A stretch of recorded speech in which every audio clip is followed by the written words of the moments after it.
Hi everyone.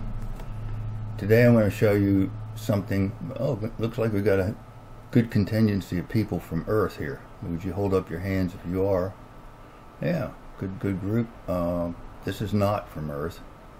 What I'm going to show you is a series of videos from showing the history of our device, which is called a quantum CoilPack4U. You can visit our website at quantum CoilPack4U or just CoilPack4U.com, and you can buy this device today. It's a device that increases both horsepower and mileage. Mileage not so much, but horsepower quite a bit. It's patented as the Hall effect, and I'm going to show you the original historic car that we put it on. It's a RX-7. I'll explain it all to you when I show you the video. Then I'll show you the 2002 Volkswagen Jetta TDI, in which we got a 100%, almost 100% increase in horsepower on a Mustang dyno. And also I show you a 126 miles per gallon road test, in which we drove the car at 50 miles per hour over a 2-mile run and achieved this result. Also, earlier we did a baseline on it. The baseline was 56. Sometimes we could get 60 if we really pushed it, and sometimes this test would show 112 or 124, but this was our best day, so you get to see our best day. It's a valid test. What we did was put it in cruise control so that there was no driver input, and what we did, we crossed the line at mile 0 at 50 miles per hour, drove it through to the end, and kicked it out, and so we get 126 was what it showed finally. Pretty good increase, almost, well, it's 100%. So you're gonna see all of this. Enjoy yourself.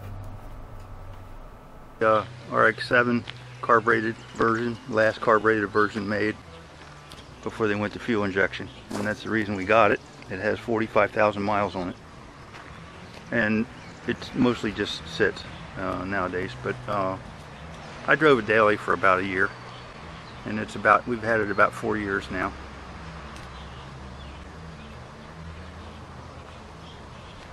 The air conditioner still works on it. Needs some work because it's been sitting. It sat for about a year without anybody driving it, so that's not too good for it.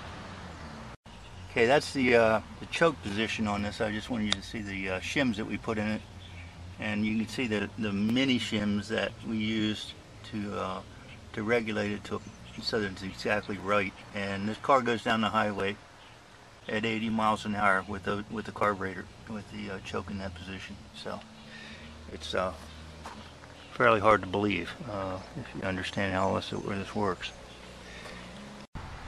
Okay, that's the what we call a switch. That's a Lutron switch, which is a variable switch, as used in 120 volts. This is the oil probe on this car. This has never leaked. The one on the other car does, on the 2002. They're pretty hard to make, to do for just one-offs. That's a distributor, and you can see that it's advanced pretty far just by looking at the holes in it. I would say it's probably around 30 or 40 degrees advanced, and this car runs like a top just as it is. There's the way we cut the fuel back on this particular car, because it's a carbureted car. It has a 4-barrel, and also we have a switch on the coils, and there they are.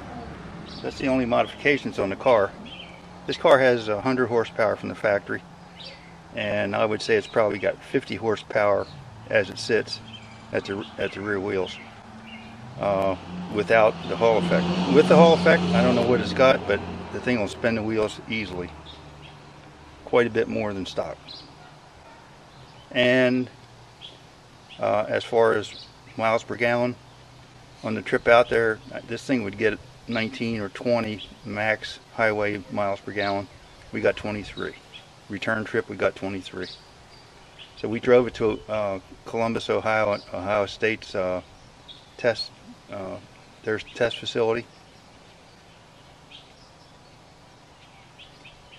Okay, today we're reproducing the original run that Charles and I did together a couple weeks ago, where we obtained 113 miles per gallon average for this trip. It's about a 2-mile trip, and so far we're going 103. We've got 103 miles per gallon right now, 121 average. Looks like we're going to do better than we did with Charles. There's no wind ahead of us now. There's no headwind, so we do better. Coming up at 4 o'clock, NPR's All Things Considered, and coming up next, a concerto for piano and orchestra by the other Schumann, a concert suite by Nikolai Rimsky-Korsakov. This hour is sponsored by the Joshua M. Freeman Foundation and the Freeman Stage in Bayside. Washington National Opera will feature their Domingo Catherick's Young Artist Program at Delaware Technical and Community College. Looks like we're going to do a lot better than we did before. Friday, December 3rd at 7 p.m. Tickets and information are online at freemanstage.org. For the rest of the afternoon, plenty of sunshine, mild temperatures, highs in the low to mid-60s. Again, we did the original test in the wind, and that was 53 miles per gallon. We're doing it without a wind today, and it looks like we're going to get about 121.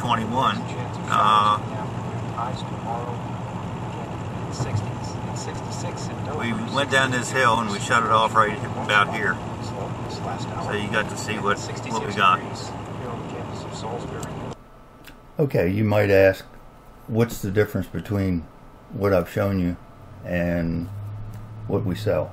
And we sell a CoilPack4U, which is a completely passive device that we put on that you put on the car. It takes about 3 minutes to install it. It gives you anywhere from 1% to 20% increase in fuel mileage.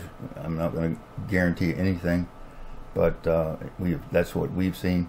It also gives you a massive increase in power and throttle response that's really a lot of fun.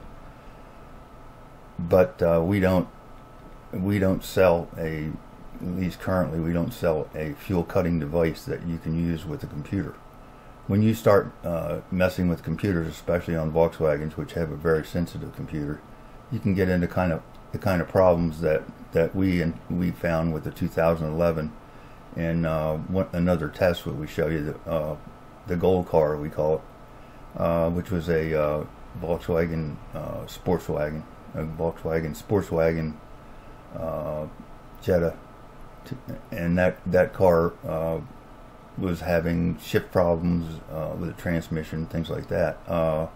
But they weren't so bad that you couldn't drive the car. But what we're saying is that if you want to modify your car to cut the fuel back in any way that you wish, you can do that. The RX-7 has the fuel cut back in a very simple way because it had a carburetor. So if you have a carbureted car, it's not very hard to put our device on there and cut the fuel back by just splicing valves into the lines and cutting it back, and you can cut it back quite a bit without having problems on the earlier cars. But the new computerized cars don't like to have their fuel cut back. They see that as a problem. So you're welcome to experiment, of course. Put our device on it, play with it, have fun.